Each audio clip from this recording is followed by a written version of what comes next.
하나님의 은혜와 평강이 여러분 모두에게 함께 하시기를 주의 이름으로 축복합니다. 동남아시아에 싱가포르라는 나라가 있습니다. 이 싱가포르가 말레이시아로부터 독립한 것이 1965년입니다. 올해로 59년이 되었습니다. 이 나라의 면적은 우리나라 제주도보다 작습니다. 하지만 이 싱가포르는 아주 짧은 기간 동안 우리나라보다 2배나 더 잘 사는 나라가 되었습니다. 지난 2023년 싱가포르 국민소득이 6만 580달러였습니다. 우리나라는 3만 1,937달러였습니다. 약 2배 정도 이렇게 높아요. 이 싱가포르는 작지만 강한 나라, 강소국입니다. 싱가포르가 이와 같은 국가가 되는데 결정적인 역할을 했던 인물이 있습니다. 그는 리콴유라는 사람입니다. 우리 한국말로 할 때는 이광요 그렇게 부르죠. 이 사람은 끊임없이 책을 읽는 독서광이었습니다. 그리고 이 사람은 모든 일에 하나도 빠뜨리지 않고 다 메모를 했어요. 그래서 그는 거의 실수를 하지 않았습니다. 이런 그가 1959년부터 1990년까지 31년 동안 이 싱가포르에서 강력한 통치력을 행사했습니다. 형식적인 권력이 아닌 말 하나에 영향력을 미치는 실천적인 권력을 행사했습니다. 그의 탁월한 이와 같은 지도력을 통해서 이 싱가포르가 세계에서 가장 청렴하고 또 환경적으로 깨끗한 나라를 세웠습니다. 싱가포르는 세 가지가 세계에서 으뜸, 탑입니다. 먼저 여러분 들어보셨죠? 이 싱가포르는 벌금 왕국입니다. 거리에 침을 뱉어요. 벌금이 40만 원이에요. 쉬지 않아 버렸어요. 벌금 40만 원을 내야 돼요. 사람들이 많이 모인 공공장소에서 흡연을 했습니다. 담배를 피운 거예요. 그것이 이제 적발되면 벌금이 82만 원입니다. 우리는 뭐 그냥 밥 먹듯이 도로를 횡단하잖아요. 무단 횡단을 하잖아요. 근데 싱가포르에서는 이게 적발되면 여러분 무단 횡단 징역 3개월. 징역 3개월. 그 다음에 벌금 100만 원. 애누리가 없습니다. 음주운전을 하다가 적발되면 살아있는 동안 그 나라에서 더 이상은 운전대를 잡을 수 없습니다. 못해요. 마약을 소지했습니다. 붙잡히면 사형입니다.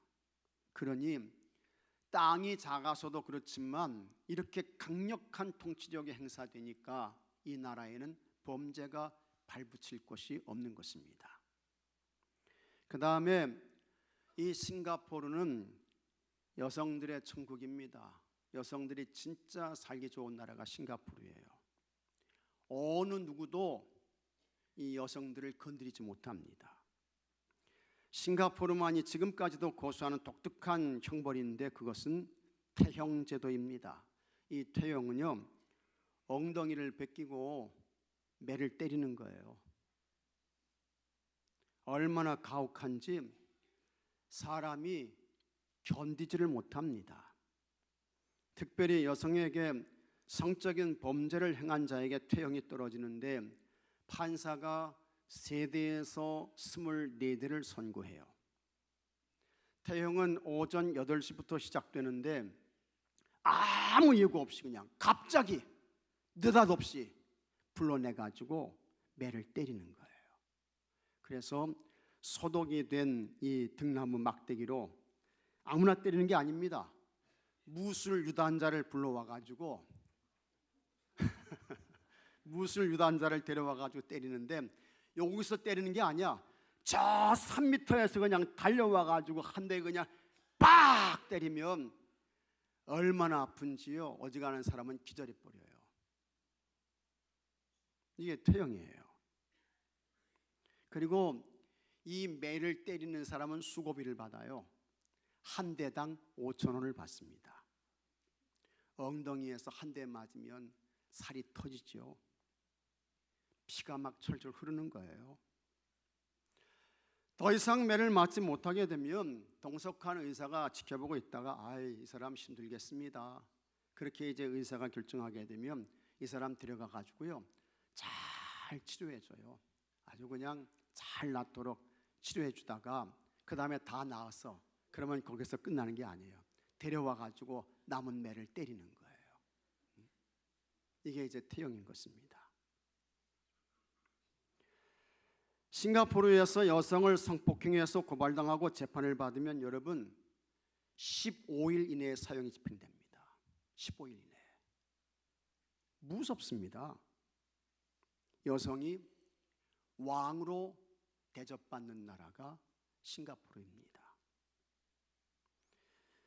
또 이 싱가포르는 쇼핑 천국입니다. 어떤 물건이든지 이 나라에는요, 가짜가 없습니다. 그리고 물건에 흠이 있으면 언제라도 국가, 나라가 책임을 지고 보상을 해줘요. 이렇게 싱가포르는 세계에서 가장 안전한 나라, 세계에서 가장 청렴한 나라, 세계에서 가장 푸른 나라입니다. 이런 것이 모두 어디에서 왔느냐? 리 콴유라는 인물을 통해서인 것입니다.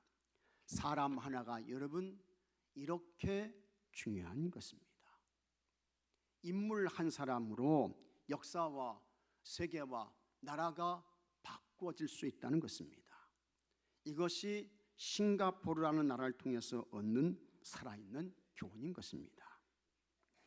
이런 역사의 산 교훈을 생각하면서 중요한 것은 여러분 가정의 자녀들, 이 자손들이 여러분 좋은 인물 되어야죠. 훌륭한 사람 되어야 합니다. 이 땅에 모든 부모들의 공통적인 소원이 있다고 하면 무엇일까? 그것은요, 말할 것도 없죠. 우리 자녀들이, 아이들이 잘 되는 거. 그게 소원 아니겠습니까? 특히 우리 한국의 부모님들은 자녀에게 거는 기대가 세계에서 여러분 최고입니다. 그런데 부모가 잘 되기를 바란다고 해서 자녀들이 모두 잘 될까? 성공해요? 아닌 것입니다. 그렇지 않습니다. 그래서 오늘 어린이 주일을 맞이해서 여러분이 여러분의 자녀들을 어떻게 키우고 양육해야 하나님의 복을 받는 귀한 인물로 길러낼 수 있을까? 그리고 하나님 나라와 교회와 사회에 봉사하는 탁월한 인물로 키워낼 수 있을까? 이것을 예수님의 교육 방법을 통해서 배우고 함께 기도하겠습니다. 예수님께서는 아이들을 어떻게 대하셨습니까? 그리고 그 아이들을 어떻게 교육하셨을까? 예수님께서 아이들을 대하시고 예수님이 교육하신 방법이 있어요. 첫째로 예수님은 아이들에게 격려와 용기를 주셨습니다. 같이 하겠습니다. 격려와 용기. 격려와 용기를 주신 거예요. 14절에 예수님께서 말씀하셨습니다. 어린 아이들이 내게 오는 것을 용납하고 금하지 말라. 하나님의 나라가 이런 자의 것이니라. 예수님 당시에 아이들은 사람으로 취급받지 못했습니다. 사람의 수를 셀 때에 아이들, 여성들은 제외됐어요. 그래서 아이들의 부모가 아이들을 예수님께 데려올 때에 제자들이 꾸짖은 거예요. 못 오게 막았던 거예요. 아이들 데리고 오지 마세요. 아이들 데리고 집으로 돌아가세요 하면서 이 예수님의 제자들이 꾸짖었습니다. 책망했어요. 예수님께서 제자들이 아이들의 부모, 아이들을 꾸짖는 모습을 보셨습니다. 그리고 예수님께서 어떻게 해요? 노하셨다고 했습니다. 그리고 예수님 말씀하십니다. 아이들이 내게 오는 거 용납해라. 절대로 금하지 말아라. 하나님의 나라는 저들 아이들의 소유다. 그렇게 말씀하시면서 이 아이들을 격려하셨습니다. 아이들에게 용기를 주셨던 것입니다. 여러분, 우리가 성경을 보게 되면 예수님은 십자가에서 고통당하시고 죽을 때에도 예수님이 화를 내시거나 예수님이 분노를 쏟아내시거나 예수님 그러지 않으셨습니다. 오히려 예수님은 십자가에서 고통당하시고 죽으실 때 아버지, 저들이 하는 짓을 몰라서 그래요. 저들을 용서해 주세요. 예수님 이렇게 기도하셨다고요. 그런데 예수님은 오늘 말씀 보게 되면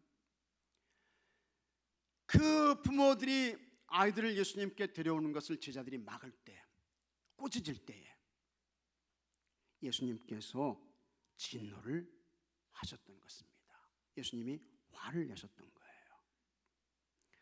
그 다음에 성경을 보게 되면 예수님께서 또 한 번 진노하시는데 그것은 하나님의 성전을 더럽혔어요. 그래서 예수님께서 노끈으로 채찍을 만들어 가지고 비둘기 파는 사람들, 돈 바꾸는 사람들의 상을 둘러엎으시면서 진노하시고 하나님의 성전을 정결케 하셨습니다. 그 성전을 정결케 하실 때에 예수님께서 화를 내셨던 거예요. 그러니까 예수님은 두 번 진노하셨는데 아이들이 예수님께 오는 거 제자들이 막을 때 그때 예수님이 노하셨고, 그 다음에 성전을 정결케 하실 때에 예수님이 노하셨던 것입니다.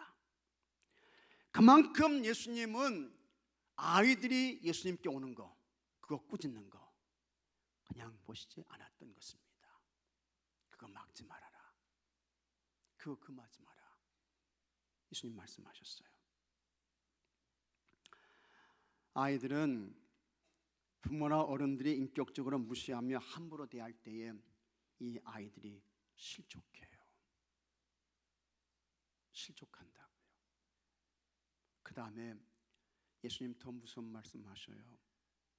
아이들 실족하게 하는 사람 뭐 메고 물에 빠지라고요? 연자맷돌 메고. 그만큼 아이들을 예수님은 소중하게 여기신 거예요. 아주 귀하게 여기셨던 것입니다. 대개 어렸을 때 꾸지람을 많이 듣거나 심한 규제 밑에서 자란 아이들은요, 용기가 없습니다. 자존감이 매우 낮아요. 그들은 자신의 의사를 아주 확신 있게 표현하지 못합니다. 그리고 창의적인 사고도 부족해요. 그러다가 그것을 극복하지 못하면 평생 열등의식 속에서 불행한 삶을 살게 되는 것입니다. 원망과 불평으로 살고 누구를 탓하며 살고.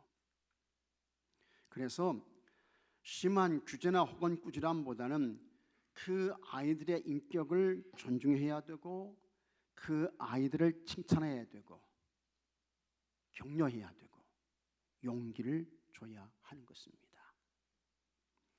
그래서 제가 2부 예배 때에도 우리 아이들이 이제 여기 하기호수 찬양대 하잖아요. 이 아이들이 일찍 깨워가지고 주일날 예배 오는 거 얼마나 힘들어요. 얼마나 어려워요.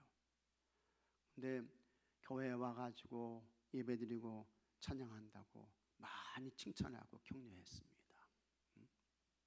칭찬하고 격려하셔야 돼요.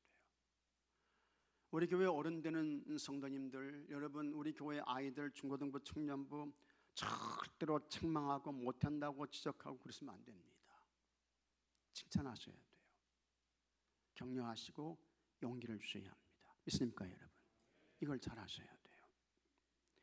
우리나라는 조선시대 500년 동안 유교 문화의 전통 속에서 살아왔습니다. 그리고 지금도 이 유교 문화의 관습에서 벗어나지 못하고 있습니다. 유교의 종주국인 중국도 유교를 버리고 실용주의로 갔습니다. 유교로는 나라를 세울 수 없다는 것입니다. 그러나 우리나라는 여전히 이 유교를 붙들고 있는데 특별히 자녀를 교육하는 데 있어서는 더욱 그렇습니다. 여러분, 유교 문화에는 사랑 표현이 있습니까? 없습니까? 미안하지만 없어요. 없습니다. 그래서 자녀들을 아버지 사랑 결핍증에 걸리게 합니다. 아버지는 참 무서운 분이야. 아버지는 가까이 다가가기 힘든 분이야. 아버지는 내 속에 있는 그와 같은 말을 할 수 없는 분이야. 아버지는 내 얘기를 안 들어주셔. 이게 이제 유교 문화예요. 그러면서 이 아이들이 위축되죠. 위축돼요. 그리고 소극적인 사람이 되고, 그 다음에 가정에서 아버지한테 그렇게 위축되니까 나가가지고 이제 힘없는 사람들 밟고 왕따시키고 폭력적이 되고 이렇게 되는 것입니다. 그 다음에 사랑을 받지 못하고 자라니 사랑을 하지도 못하고 사랑을 받을 줄도 모르게 되는 것입니다. 그리고 이런 사람들이 사회에 나가게 되면 사회가 각박해지죠. 사랑을 받지 못하고 자랐으니 섬길 줄도 모르고 도와주는 것도 없고, 그 다음에 작은 일에 쉽게 흥분하는 거예요. 아버지한테 눌렸던 그런 것들을 막 폭발시키는 거예요. 그 다음에 명분을 내세워서 싸웁니다. 다툽니다. 유교 문화는 다투는 거잖아요. 내 편 하면서 싸우잖아요. 솔직히 말해서 여기 연세가 있으신 아버지 되시는 여러분들 가운데 여러분의 아버지로부터 여러분에 대한 사랑 표현을 여러분 들어보신 적이 있습니까? 우리 서성길 장로님, 아버지로부터 사랑한다 이런 얘기 들어보셨어요?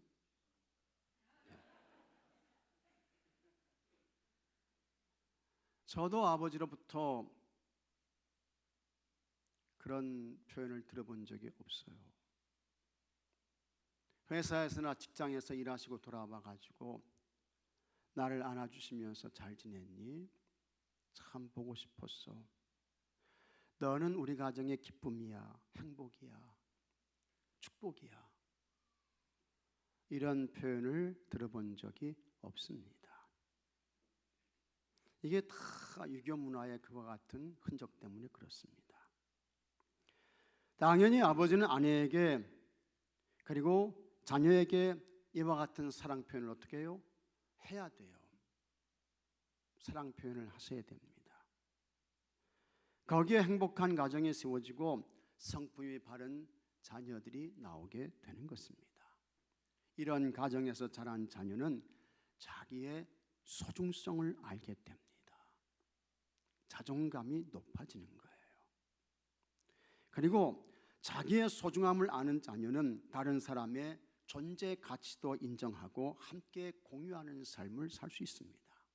하지만 유교 문화에서는 그런 사랑 표현이 여러분 용납되지 않습니다. 그러면서 하는 이야기가 남자는 무게가 있어야지. 남자가 중심을 잡고 채통을 지켜야 돼. 남자가 울면 쫄짱부야. 이런 이야기를 하는 거예요. 그러면서 수염을 만지고 헛기침을 하고, 이게 유교 문화인 것입니다. 그러는 사이에 가정에서는 사랑의 싹을 내지 못합니다. 이해와 포용이 없습니다. 세월이 지나고 시간이 흐르면서 이미 자녀들의 성품은 망가져 있습니다. 성질이 급하고 나쁘게졌습니다. 온유가 없어져요. 그런 아이들이 사회에 나가서는 적응하기가 매우 힘듭니다. 이기적인 인간 되고 직장에서 함께하지 못하고 협력하고 같이 끌어가는 좋은 인물이 될 수 없습니다. 결국 그것이 자녀의 인생을 어떻게 해요? 망치는 것입니다. 가정과 나라를 병들게 해요. 부모는, 특별히 아버지는 자녀들에게 사랑을 꼭 표현해야 합니다. 아버지의 사랑은 속사랑이야? 거짓말인 것입니다. 거짓말이에요. 위선입니다. 소용없는 것입니다. 허구이고 거기에 속으면 안 됩니다. 그런 좋지 않은 유교 전통이 여러분의 자녀들을 병들게 하는 거예요. 그래서 우리는 매주 예배 드릴 때마다 예배 시간마다 훈련합니다. 훈련하잖아요. 무슨 훈련해요? 예? 사랑합니다. 축복합니다. 훈련하잖아요. 기왕에 말이 나왔으니까 옆에 계신 분 두 눈 똑바로 쳐다보시고, 또 혹시라도 여러분 가정에 아이들과 함께 앉았다면 사랑한다, 축복한다 한번 이야기해 주세요. 네?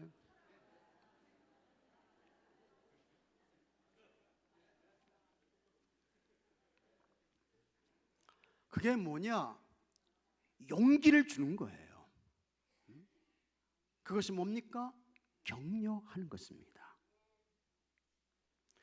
그리고 그와 같은 격려를 받은 아이들이 내가 우리 가정에서 이렇게 소중한 존재구나, 그걸 알게 되고 자존감이 높은 사람이 되고 용기의 사람이 되고 이렇게 되는 것입니다. 예수님이 아이들을 격려하며 용기를 줬던 것처럼 여러분도 가정에서 아이들에게 그렇게 똑같이 해서 여러분 가정의 아이들이 용기의 사람이 되고 높은 자존감을 가지고 세상을 넉넉히 이기며 살아가는 하나님의 사람들이 되는 은혜가 있게 되기를 축복합니다.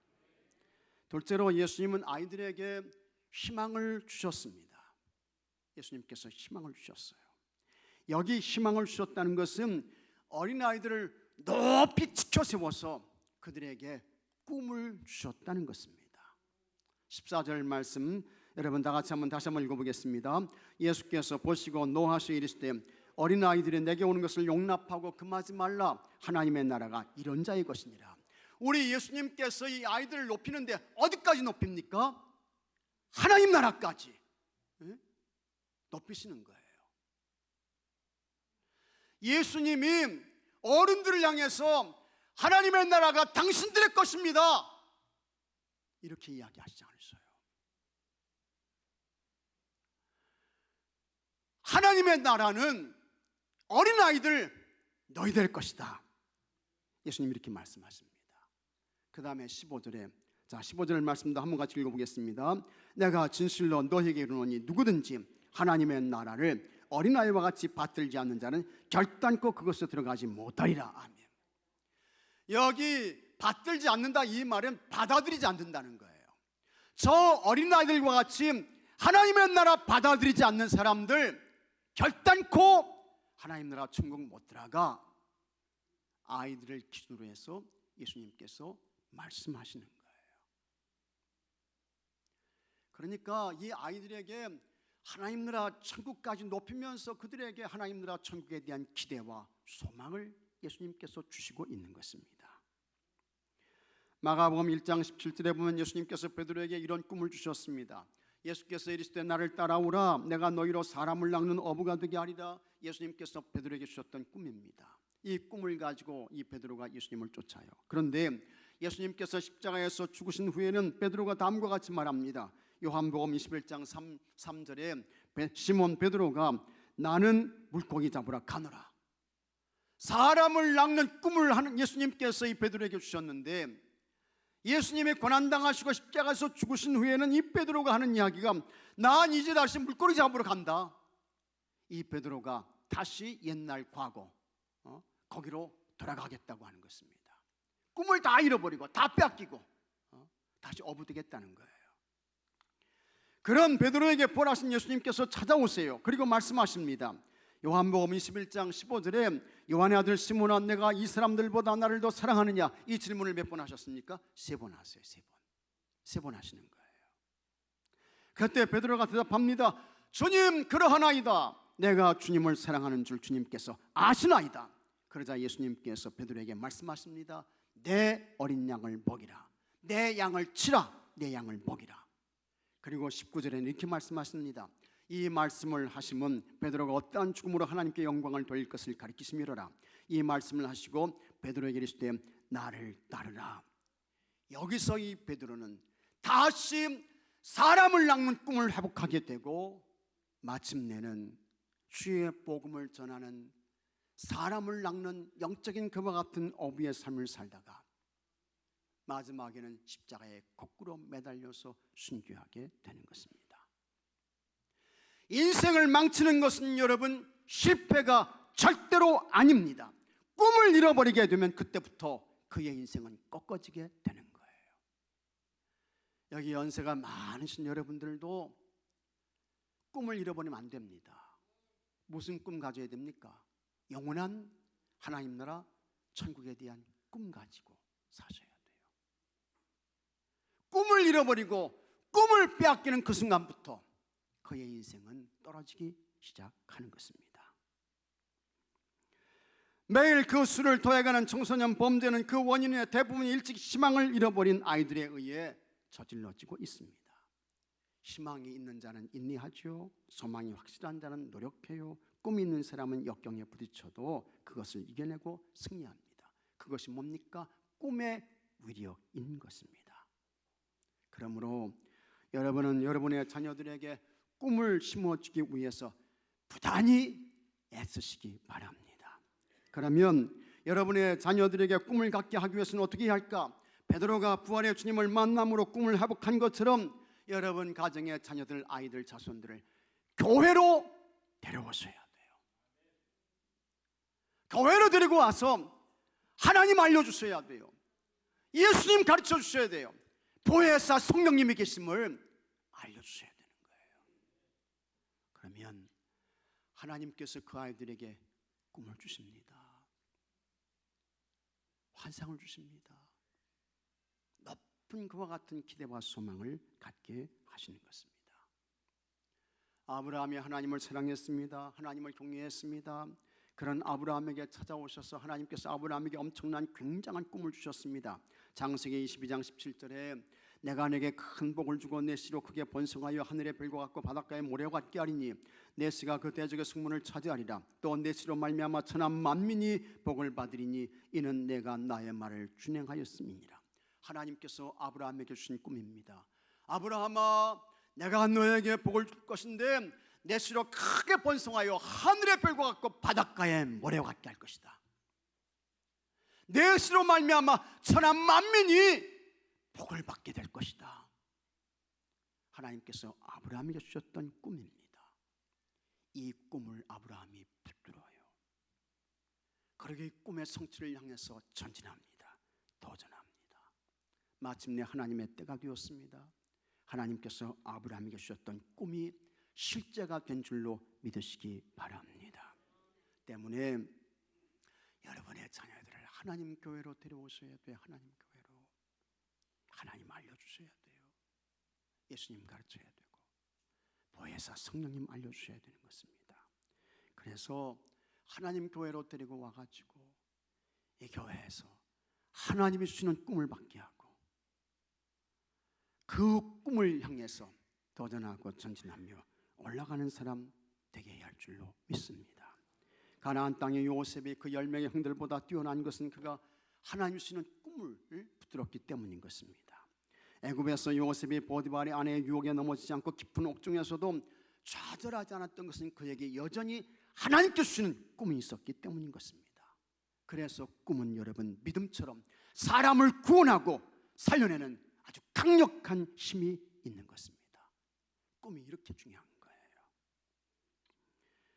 여러분 가정의 모든 자녀들, 자손들 다 하나님께로 데려와서 하나님께서 허락하시는 꿈을 받게 해서 여러분 그 꿈을 받고 그 꿈의 성취를 향해서 잘 자라고 성장해서 하나님이 정하신 때에 하나님이 붙들고 하나님이 아주 소중하게 써주시는 은혜가 있게 되기를 바랍니다. 셋째로 예수님은 아이들을 축복하셨습니다. 예수님께서 어린아이들을 품에 안으셨습니다. 그리고 그 아이들에게 안수하며 축복하셨어요. 16절에 그 어린아이들을 안고 그들 위에 안수하시고 같이 하겠습니다. 축복하시니라. 축복하시니라. 이때에는 아이들 사람 취급을 안 했대도요.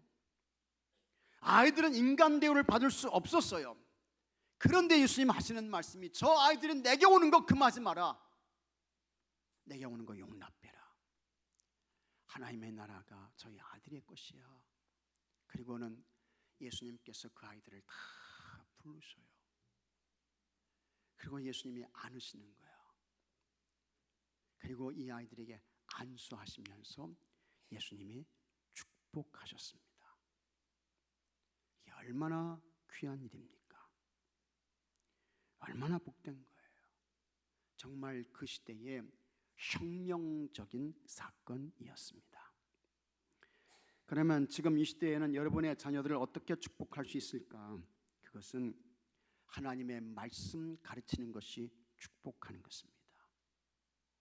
시편 119편 105절에 같이 읽어보겠습니다. 주의 말씀은 내 발의 등이요 내 길의 빛이니이다.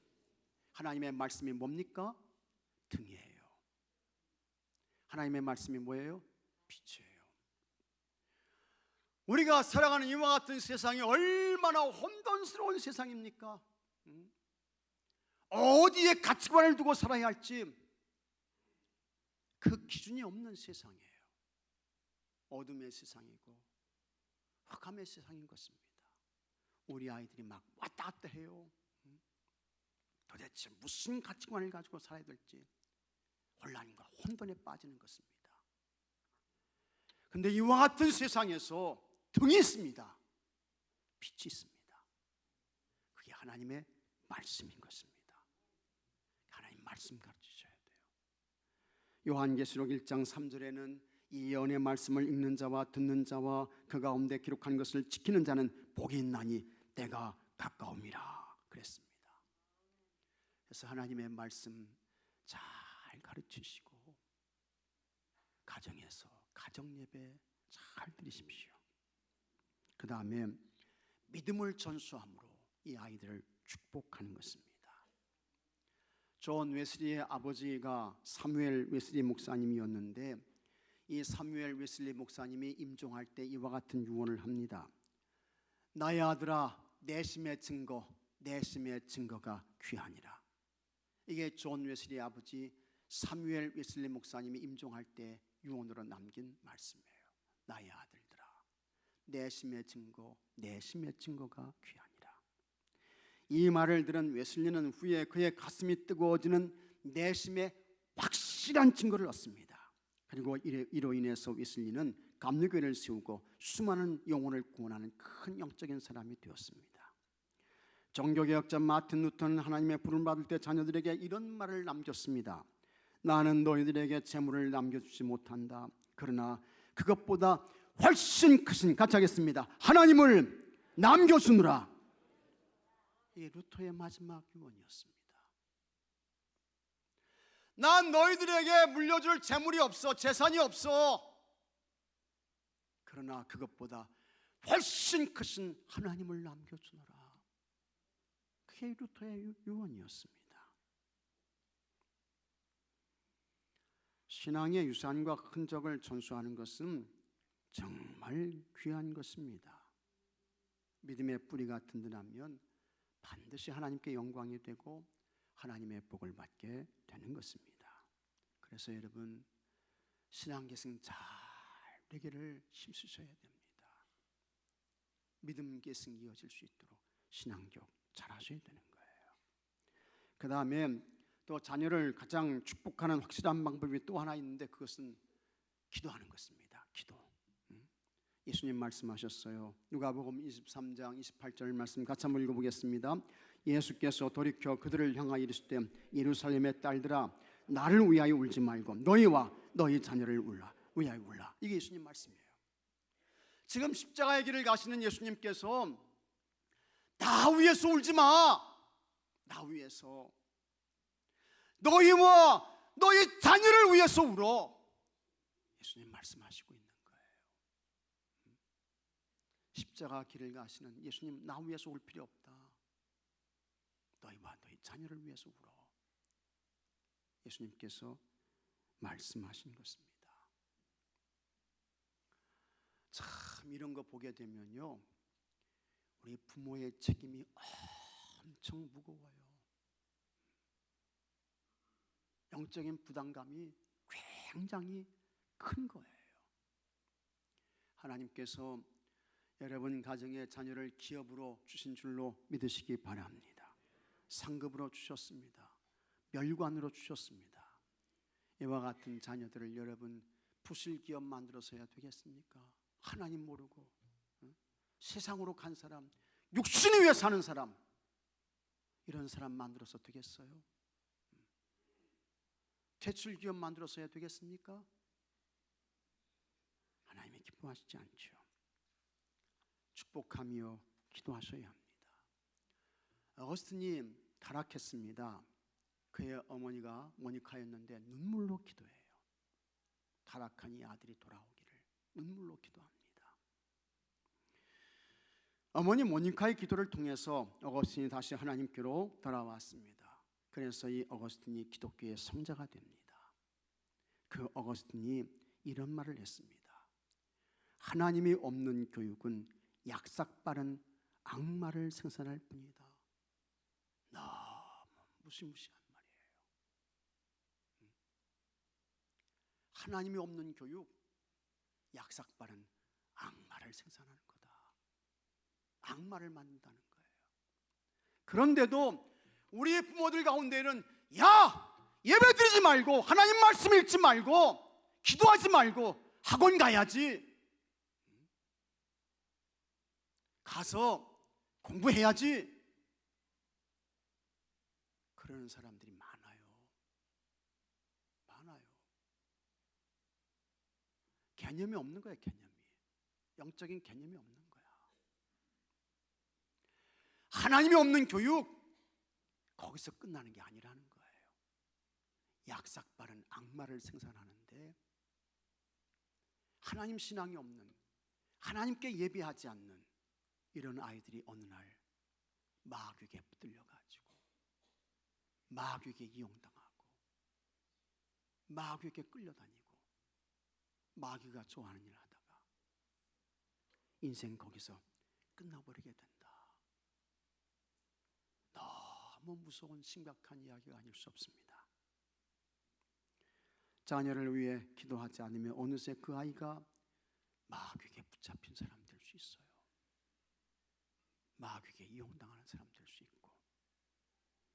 그러므로 여러분 쉬지 않고 여러분 가정의 아이들, 자녀들, 자손들을 정말 축복하며 간절히 기도해서 여러분 가정의 자녀들이, 우리 교회의 모든 아이들이 하나님께서 기르시고 하나님께서 붙잡고 쓰시는 영적인 큰 믿음의 용사가 되고 믿음 좋은 하나님의 대장부들이 되는 은혜가 있게 되기를 주의 이름으로 축복합니다. 다 같이 기도합시다.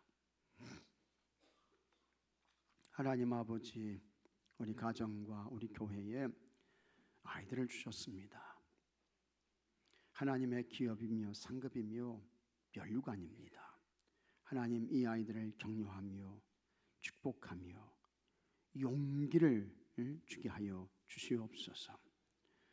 이 아이들이 다 하나님 교회에 와서 하나님 말씀 듣고 하나님을 예배하며 찬송하며 하나님의 사람으로 잘 크고 자라서 하나님께서 주시는 꿈을 붙들게 하여 주옵시고 그 하나님의 꿈을 이루어드리는 하나님의 사람들로 아버지 자라고 세워지고 성장케 하여 주시옵소서. 그래서 아버지 하나님이시여, 하나님이 기뻐하시고 하나님이 사용하시는 좋은 인물들 되게 해 주옵소서.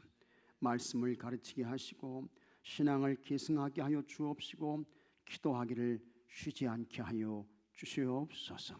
그래서 하나님이 기뻐하시는 좋은 자녀들 되게 해 주시옵소서. 우리 주 예수 그리스도의 이름으로 기도하옵나이다. 아멘.